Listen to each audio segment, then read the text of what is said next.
প্রিয় শিক্ষার্থী বন্ধুরা, আজকের আলোচনার বিষয় হচ্ছে different among under, below, beneath, underneath and down. প্রিয় শিক্ষার্থী বন্ধুরা, এই পাঁচটি প্রিপোজিশন নিয়ে অনেকেই সমস্যায় পড়ে যায়, কারণ এই পাঁচটি প্রিপোজিশনের অর্থই নিচে, অর্থাৎ নিচে অর্থ প্রকাশ করা হয়। এই জন্যই সমস্যায় পড়ে যে কোথায় আন্ডার, কোথায় বিলো, কোথায় বিনিট, কোথায় আন্ডারনিট এবং কোথায় ডাউন ব্যবহার করতে হবে। আর এই সমস্যার সমাধানের জন্যই আমি আপনাদের সামনে উপস্থিত হয়েছি এই পাঁচটি প্রিপোজিশনের ব্যবহার নিয়ে। প্রিয় শিক্ষার্থী বন্ধুরা, প্রথমে দেখেন, স্পর্শ না করে কোনো কিছু নিচে বোঝাতে আন্ডার বসে থাকে, এক্ষেত্রে দুই বস্তুর মধ্যে দূরত্ব থাকে। তো দেখেন, এখানে আমি এক্সাম্পল দিয়েছি, they are talking under the tree, তারা গাছের নিচে কথা বলছে, অর্থাৎ তারা এবং গাছ এই দুটির মধ্যে দূরত্ব রয়েছে, এই জন্য এখানে আন্ডার ইউজ করা হয়েছে। নেক্সট দেখেন, we R under the flyover, আমরা ফ্লাইওভারের নিচে। The ball is under the table, বলটি টেবিলের নিচে। প্রিয় শিক্ষার্থী বন্ধুরা, আপনারা আন্ডারের জায়গাতে আন্ডারনিটও ইউজ করতে পারেন, তবে এখানে একটি বিষয়, সেটি হচ্ছে যে ফর্মাল এবং ইনফর্মাল, অর্থাৎ ইনফর্মালের ক্ষেত্রে প্রধানত আন্ডার আপনারা ইউজ করবেন, এবং যেটি দিয়ে ফর্মাল বোঝানো হবে সেখানে আপনারা আন্ডারনিট ইউজ করবেন। অর্থাৎ ফর্মাল এবং ইনফর্মালের মধ্যে একটু পার্থক্য আপনাদেরকে বুঝিয়ে দিই। যেমন আপনি কোনো শিক্ষকের কাছে যাবেন, বলতে পারেন যে may I come in sir, আমি ক্লাসে, বা আমি আই কাম ইন, আমি ভিতরে আসতে পারি স্যার, ঠিক আছে। ও এটা হচ্ছে ফর্মাল।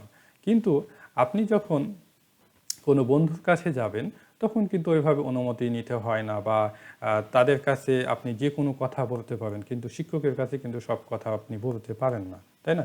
এই জন্যই আপনি ফর্মালভাবে যখন যাবেন তখন may I come in sir, কিন্তু বন্ধু বান্ধবের কাছে যখন আপনি যাবেন তখন ওইভাবে কিন্তু বলতে হয় না। এটাই হচ্ছে ফর্মাল এবং ইনফর্মালের মধ্যে পার্থক্য। তো প্রিয় শিক্ষার্থী বন্ধুরা, আমি এটি বোঝাতে চাইছিলাম যে দেখেন, যে আপনারা আন্ডারও ইউজ করতে পারেন, আন্ডারনিটও ইউজ করতে পারেন। তবে অনেকেই বলে যে আন্ডারের জায়গাতে নিট ইউজ করা হয় গুরুত্ব দেওয়ার জন্য। যেমন they are talking underneath the tree, তারা গাছের নিচেই কথা বলছে।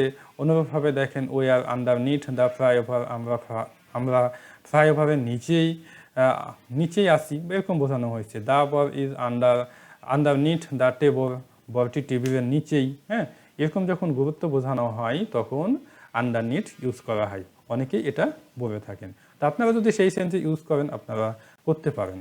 তবে ফর্মাল এবং ইনফর্মাল যেটা আমি বুঝিয়ে দিলাম সেক্ষেত্রে আপনারা ইউজ করতে পারেন। তবে একটি বিষয় উল্লেখ্য, যে যেখানে ফর্মাল সেক্ষেত্রে কিন্তু আপনাদেরকে আন্ডারনিট ইউজ করতে হবে, কিন্তু ইনফর্মালের জায়গাতে আপনারা আন্ডার এবং আন্ডারনিট ইউজ করতে পারেন, কোনো সমস্যা নাই। ওকে, নেক্সট দেখেন, স্পর্শ না করে কোনো কিছুর নিচে বোঝাতে আন্ডারনিট বসে থাকে, এক্ষেত্রে দুই বস্তুর মধ্যে কম দূরত্ব থাকে এবং নিচ থেকে বস্তুটিকে বের করা কষ্টসাধ্য হয়। তো দেখেন, এখানে আমি এক্সাম্পল দিয়েছি যে the ball is underneath the sofa, বলটি সোফার নিচে। তো সোফা থেকে মাটির দূরত্ব কিন্তু কম হয়ে থাকে এবং দূরত্ব কিন্তু বেশি থাকে না, এই জন্যই কিন্তু এখানে আন্ডারনিট ইউজ করতে হবে। তবে যদি কেউ মনে করে যে এখানে আন্ডার ইউজ করবেন, আপনারা করতে পারেন, সমস্যা নাই। ওকে, তো এখানে আমি একটি বিষয় বুঝিয়ে দিই। দেখেন, যে দা বল ইজ আন্ডার দ্য টেবল, অর্থাৎ বলটি টেবিলের নিচে, অর্থাৎ টেবিল থেকে মাটির দূরত্ব কিন্তু কি থাকে, মানে বেশি থাকে, এই জন্য এখানে আমি আন্ডার ইউজ করেছি। আর এখানে হচ্ছে সোফার নিচে যেহেতু দূরত্ব কম থাকে, অর্থাৎ বল এবং সোফার দূরত্ব যেহেতু কম থাকে, এই জন্য এখানে আন্ডারনিট ইউজ করেছি। তবে আপনারা চাইলে এখানে আন্ডারও ইউজ করতে পারবেন।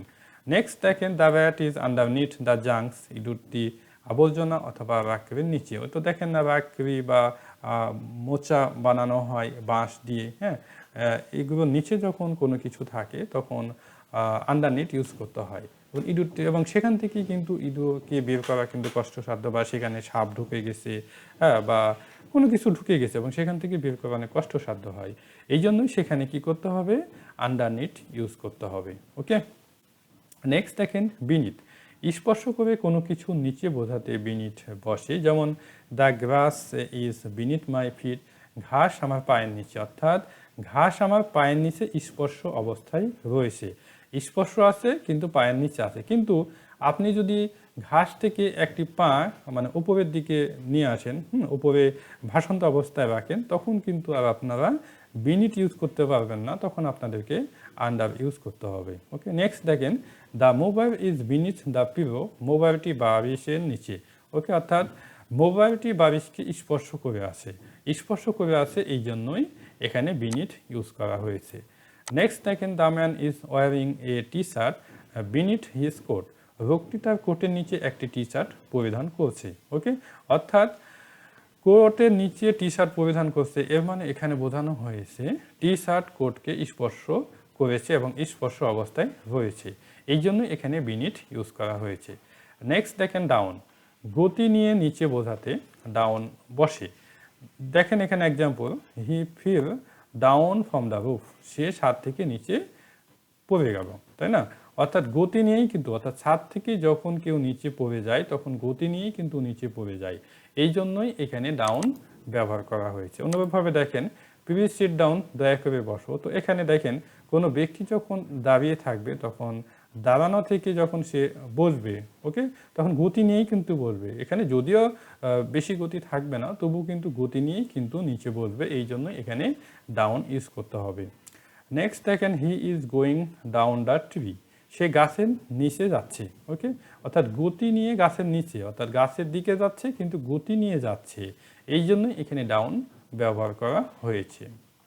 নেক্সট দেখেন একই তবে একটার নিচে আরেকটি বোঝাতে বিলো বসে, এক্ষেত্রে সমান্তরালের কথা বলা যেতে পারে। বিষয়টা আমি বুঝে দিচ্ছি। সমান্তরাল বলতে বোঝানো হয়, আপনারা যারা জ্যামিতি বোঝেন ভালো, সমান্তরাল রেখা, হ্যাঁ, সেটা যারা বোঝেন তারা অবশ্যই বুঝে গেছেন বিষয়টা। সমান্তরাল রেখা হচ্ছে যে একটি রেখার নিচে আরেকটি রেখা এবং দুটির মধ্যে কি থাকবে, স্পেস একই থাকবে। যেমন দেখেন এই যে লাইনটা এ লাইনের নিচে আছে, ঠিক আছে, এই দুটি লাইনের মাঝখানে কিন্তু একই রকম ডিস্টেন্স রয়েছে, অর্থাৎ পার্থক্য সব জায়গাতে একই। যেমন রেল লাইনের মাঝে কিন্তু সমান পার্থক্য থাকে, সেটি সমান্তরাল হতে পারে, ঠিক আছে, বা সেটা সমান্তরাল হয়। তো প্রিয় শিক্ষার্থী বন্ধুরা দেখেন এখানে আমি এক্সাম্পল দিয়েছি, যেমন the third line is below the second line, তৃতীয় লাইন দ্বিতীয় লাইনের নিচে। ওকে, অর্থাৎ দেখেন এটিকে আমি প্রথম লাইন ধরেছি, এটি হচ্ছে প্রথম লাইন, এটি হচ্ছে দ্বিতীয় লাইন। তো দেখেন এই দ্বিতীয় লাইন প্রথম লাইনের নিচে, অর্থাৎ একটা লাইন আরেকটা লাইনের নিচে যখন বোঝানো হবে তখন বিলো ইউজ করতে হয়। ওকে, নেক্সট দেখেন the red photo is below the white photo, Lal photo সাদা ফটোর নিচে। তো দেখেন এখানে অর্থাৎ একটি ফটো হয়তো ওয়াবে ঝুলন্ত অবস্থায় রাখা হয়েছে বা ওয়াবে লাগিয়ে দেওয়া হয়েছে এবং সে লাল ফটোর নিচে হচ্ছে হোয়াইট ফটো বা সাদা ফটো রাখা হয়েছে। তো যখন লাল ফটোর নিচে সাদা ফটো রাখা হবে বা সাদা ফটোর নিচে লাল ফটো রাখা হবে তখন বিলো ইউজ করতে হবে, অর্থাৎ একটি আরেকটির নিচে বোঝানো হয়েছে।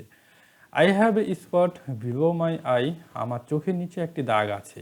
ওকে, বা চোখের নিচে একটি দাগ আছে, আমার মুখের নিচে একটি দাগ আছে, আমার নাকের নিচে একটি দাগ আছে, হ্যাঁ, অর্থাৎ একটির নিচে আরেকটা, বা কপালের নিচে একটা দাগ আছে, যখন এরকম বোঝানো হবে তখন বিলো ইউজ করতে হবে।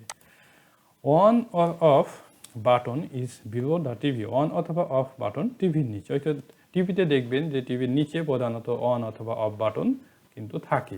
ওকে, তো এই ধরনের যখন নিচে বোঝানো হবে তখন বিলো ইউজ করতে হয়। প্রিয় শিক্ষার্থী বন্ধুরা, আই হোপ আপনারা এই 5টি প্রিপজিশনের ব্যবহার বুঝে গিয়েছেন। এরপরে যদি কোনো সমস্যা থাকে অবশ্যই কমেন্টের মাধ্যমে জানাবেন। বেস্ট অফ লাক, ভালো থাকবেন, আল্লাহ হাফেজ।